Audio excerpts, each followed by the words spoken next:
వెంకి పొన్ను నువ్వు తినరా, తర్వాత మొత్తం తినేసా ఉంటాం. కొత్తగా అడుగుతారేంట్రా? నేను ఎప్పుడైనా నాన్ వెజ్ తిన్నానా? ఎద్దావా. అయినా ఒక ప్రాణిని చంపి కోసి కాల్చి అబ్బాయి నా వల్ల కాదు బాబు. పచ్చి తింటే బాగుంటది కదా.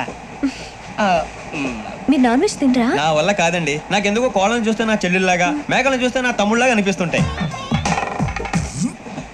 ఆ మాటకొస్తే వెస్టిరియన్ తినాలని నాకు మనసు ఒప్పదండి. తోటకూర మొక్కలు కూడా ప్రాణం ఉంటుంది. అవి కూడా తినకపోతే మన ప్రాణాలు పోతాయని తింటాం తప్ప లేకపోతే వద్దని చెప్పాను కదా. చిచి అవునీ నాన్ వెజ్ తినరా? తింటానండి. మరి ఇందాక తిన్నాను కదండి.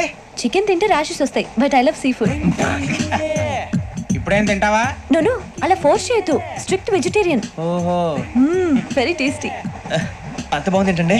కంపెనీ కావాలంటే చెప్పండి, తినేస్తాను. నో ఒకరి కోసం ఎప్పుడు హ్యాబిట్ చేంజ్ చేసుకోకూడదు. లెగ్ పీస్ అన్ని తినేస్తున్నారు. నాకు ఎంత ఇష్టమో ఒకటే ఉంచండి రా.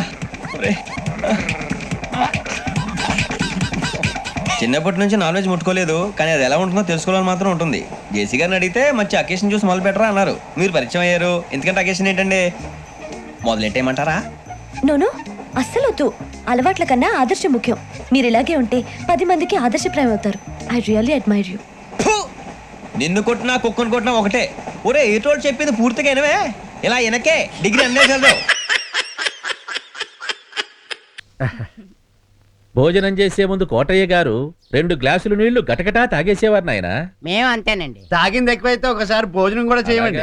అలా నీళ్లు తాగితే అన్నవాహిక ఆరోగ్యంగా ఉంటుందనేవారు. పుచ్చుకోండి. అంతా కోటయ్య గారి పద్ధతి కాదు. అర్థమవుతుంది. మీ రుసులు అభిరుసులు మాకు తెలియవు. ఏటి లా కురసగుందా?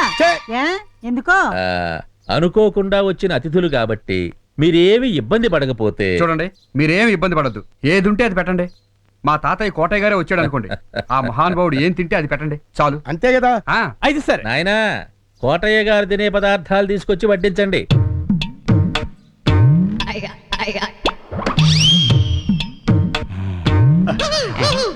చాలా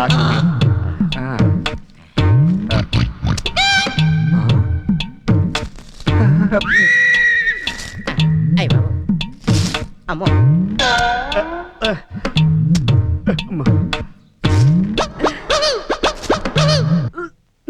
అది మునగాకు పచ్చడి, ఇది పచ్చి కాకరకాయల పచ్చడి, అది వేపాకు పచ్చడి. వేపాకు పచ్చడి, ఇది గన్నేరు పప్పు పచ్చడి అండి. వేప పువ్వు అరటి పళ్ళతో చేసిన పచ్చడి పైత్యానికి చాలా మంచిది. అయితే నాది కూడా తినేరా? Oh my dog. My dog కాదు, మై గాడ్. నిన్ను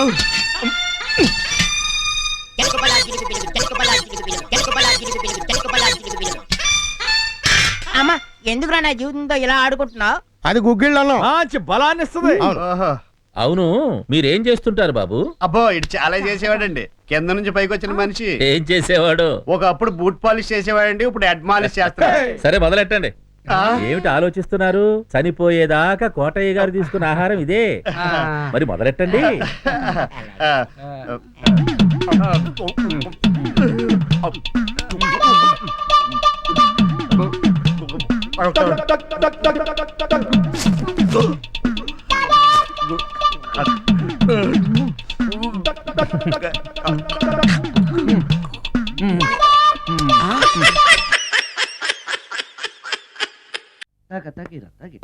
ఎక్స్క్యూజ్ మీ.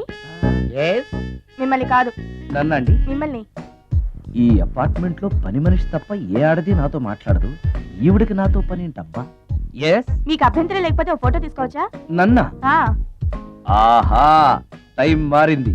మన ఫేస్ కి ఏకంగా ఫోటోలే తీసుకుంటున్నారు. ఈ ఛాన్స్ వదలకూడదు. ఓకే. Excuse me. సాధారణంగా మీరు అసలు నాతో మాట్లాడరు కదా, ఇవాళ ఏకంగా నా ఫోటో తీసుకోవడానికి కారణం తెలుసుకోవచ్చా? మా బాబు అన్నం తిన్నని గోలు చేస్తున్నాడు, నీ ఫోటో చూపించి బెదిరిద్దామని. ఇందులో జోక్ బాగుంది.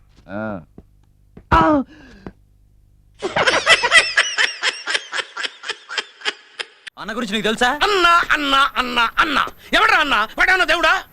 మీ అన్నకి ఆటో జానీ గురించి తెలుసా? ఊరికేమన్నా కొత్త? కరెక్ట్. లేట్ గా అయినా కరెక్ట్ గా గెస్ట్ చేసావురా. బాంబేలో మన బ్యాక్గ్రౌండ్ గురించి చెప్తే అండర్ గ్రౌండ్ షేక్ అయిపోద్దిరా. నేను అడిగిన డబ్బిస్తే హంతకుడు ఎవరో చెప్తాను. ముందు వాడెవడో చెప్పు. ఓరా ఠుషి, నీకు చెప్పేదేంట్రా? ఎక్కడ్రా మీ అన్న? కమ్మాన్. ఎవరా వీడు? అన్నా సదాన్ చంపిన నీటి చూసినట్టేనా? నిజమా? ఎక్కడ చెప్పు చెప్పు చెప్పు. ఎక్కడ ఎక్కడ ఎక్కడ చెప్పు చెప్పు చెప్పు. ఈ హిప్నటైజ్ మన దగ్గర కుదరదు. 2 లక్షల రూపాయలు, ఐ మీన్ 2 lakhs. 2 lakhs ఇచ్చి సారీ. అప్పటి నుంచి చూస్తున్న అన్నం ఆగరా, ఎందుకు అతని మీద సీరియస్ అవుతున్నారు?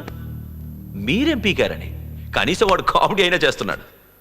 ఏంటి, నేను ఇంత సీరియస్ గా మాట్లాడుతుంటే నీకు కామెడీ అనిపిస్తుందా?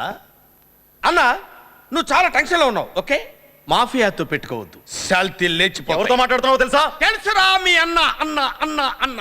So what? బాంబేలో మాఫియా వాళ్ళకి మలేరియా వస్తే పిలిచి కేకరే అన్నాడు. వీడంతా ఎరా తిరుపతి, బాగున్నావా? బాగున్నాం సార్. నీ ఆరోగ్యం ఎలా ఉంది? ఇప్పుడు పర్లేదు సార్. నీ ఆరోగ్యం గురించి నా వర్రీ అంతాను. మందులు అవి వాడుతుండు. 10 మందికి ఉపయోగపడే మంచి మందులు వాడు. అది కొబ్బరి నూనె మంచిదేనా? మంచిదే.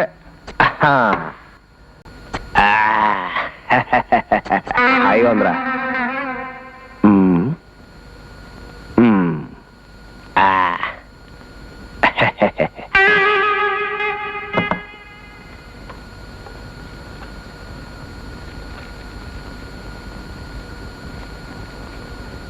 కొద్దిగా ఎక్కువైంది, చెమట పడితే అదే పోతుంది. చూడు, అక్కడ బండి పెట్టాను, ఒక అరగంటలో వచ్చేస్తాను.